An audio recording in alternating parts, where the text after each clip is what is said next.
The narrator introduces us to Val Hernandez, or as she wants the world to know her, Speedrun, sitting with her eyes closed. An impulsive young dreamer with visions of greatness, she yearns for moments that always seem just out of reach. Her alarm rings, waking her from the imagined victory she was visualizing in her mind. The path to greatness usually requires hard work and time, but in Dimension 404, all Val needs is a sweet sip of Impulse 9. The browser on her laptop, open to a gaming site, suddenly changes to a 404, page cannot be found, error. She closes the laptop and dresses quickly, tucking her white shirt in front of a full-length mirror. She rushes downstairs, and her father comments on her outfit, handing her a hot wrap. She burns her mouth and puts it back. He asks about her resume. She shows him and jokes about finding the place by wandering around. He reminds her he pulled strings with Uncle Pedro for the interview and that she hasn't worked in months. She thanks him and heads out, but he stops her to help with her forgotten coat. He advises her to relax, ask questions, and make eye contact. She downplays it as just a catering job. It's not about what you do for a living, he starts. It's what you do while you're living, she finishes.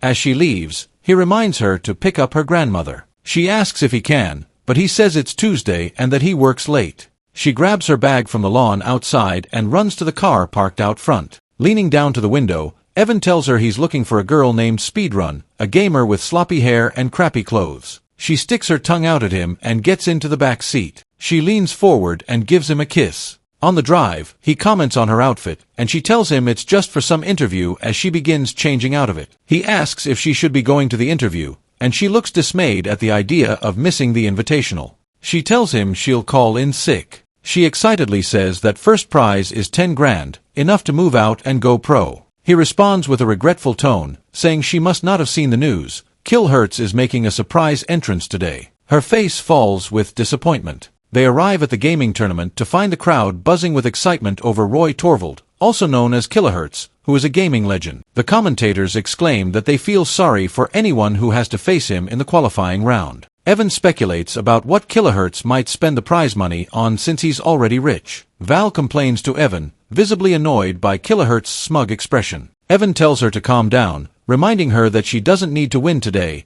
just qualify for the next round. Val exclaims that she could take him. Evan admits she's really good, but adds that Kilohertz is a legend for a reason. They announce the start of the competition, and Evan tells her to play it smart, warning that Kilohertz is a one-man wrecking crew. Val replies confidently that she's a one-woman army. She walks away determined. The gamers get ready and begin to battle as the crowd cheers them on. Speedrun takes the lead, decimating every opponent in her path until she gets hit by Kilohertz, who high-fives his fans while the game continues. Clearly irritated, Speedrun watches as he mockingly plays with one palm over his eyes before finally starting to battle seriously. They remain neck and neck, each taking the lead in turn. As the match reaches its climax, she gets a final opportunity to make a kill. Whoever lands the next hit will win.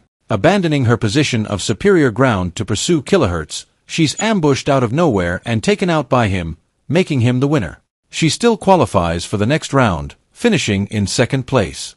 Outside the venue, Val vents her frustration to Evan, insisting that nobody is that good. He consoles her, telling her she played a great game. Kilohertz finds them and smugly gloats about his win before walking away. Evan encourages her to beat him in tomorrow's game and gives her a kiss. He heads off to bring the car around. As Val waits, a man approaches and tells her she had a great game, but it's unfortunate she's going to lose tomorrow. She snaps at him, demanding to know who he is. He tells her that if she wants to win tomorrow, she's going to need some help and hands her a card with his name, Kojima, written on it. Referring to her earlier words to Evan, he says she was right. Nobody is that good and instructs her to call him before walking away. Her father is waiting when she gets home and asks about the interview.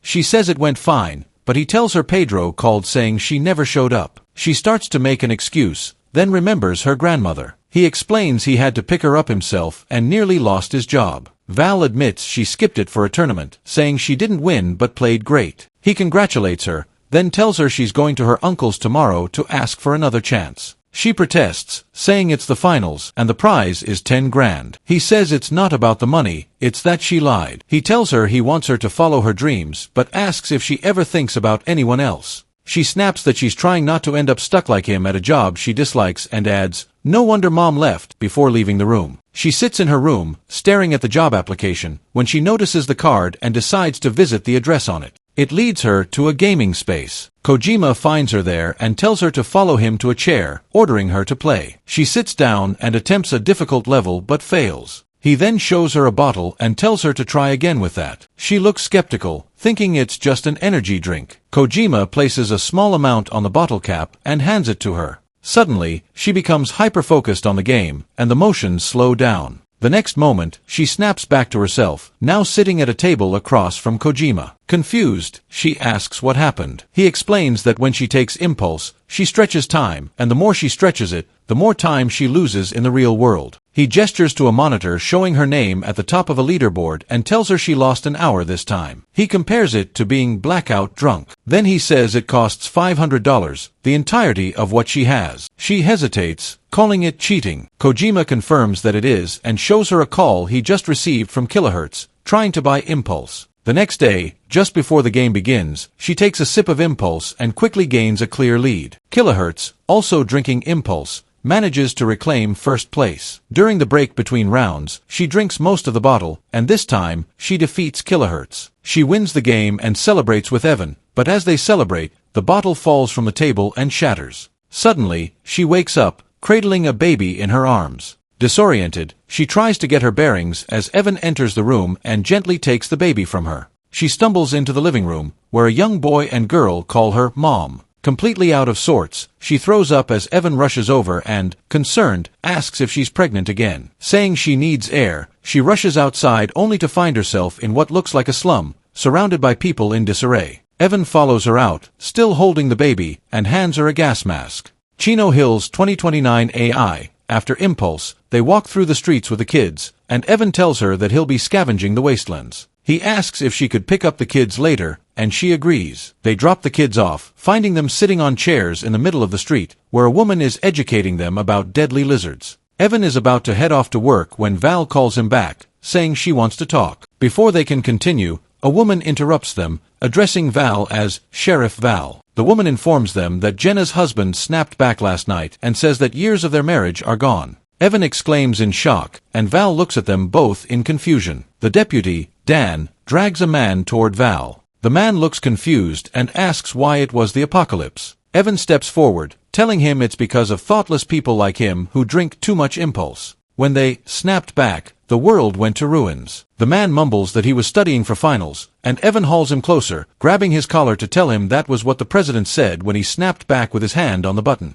Dan steps in to separate them, then asks the pulsar if he can fight a deadly lizard or fix a generator. The man says he can't. Dan shakes his head and tells him they have no place for him there, looking to Val for confirmation. She agrees, panic flickering in her eyes, and Dan pushes the man out through the gates, handing him a pointy stick to use as a weapon. Evan, looking back at her, asks her what she wanted to talk about, and Val hesitates, then replies that it was nothing. She realizes, though, that as a pulsar, she would likely be thrown out into the wastelands if they find out she just snapped back. Evan says giving the man the pointy stick is a waste and heads off to work, wearing a gas mask. Val scrambles to put on hers as well. Val is panicking, staring at the baby in the crib and overwhelmed by everything happening around her, trying to come to terms with all the years she has lost. She says out loud that she needs her dad. She looks to the side and spots a picture of her father alongside an urn with his ashes. She tries to collect herself, but Dan calls to her from downstairs, reminding her that they're late for latrine duty. He tells her she's the sanitation officer, on top of being the sheriff, a scavenger, and a mom. He makes a joke about throwing her out of the gate, and she responds, saying she'll get ready. She climbs back upstairs to change. Later, she's cleaning toilets, crossing off her duties on a board. When she comes home from work, Evan hands her the baby before leaving her in the house full of kids.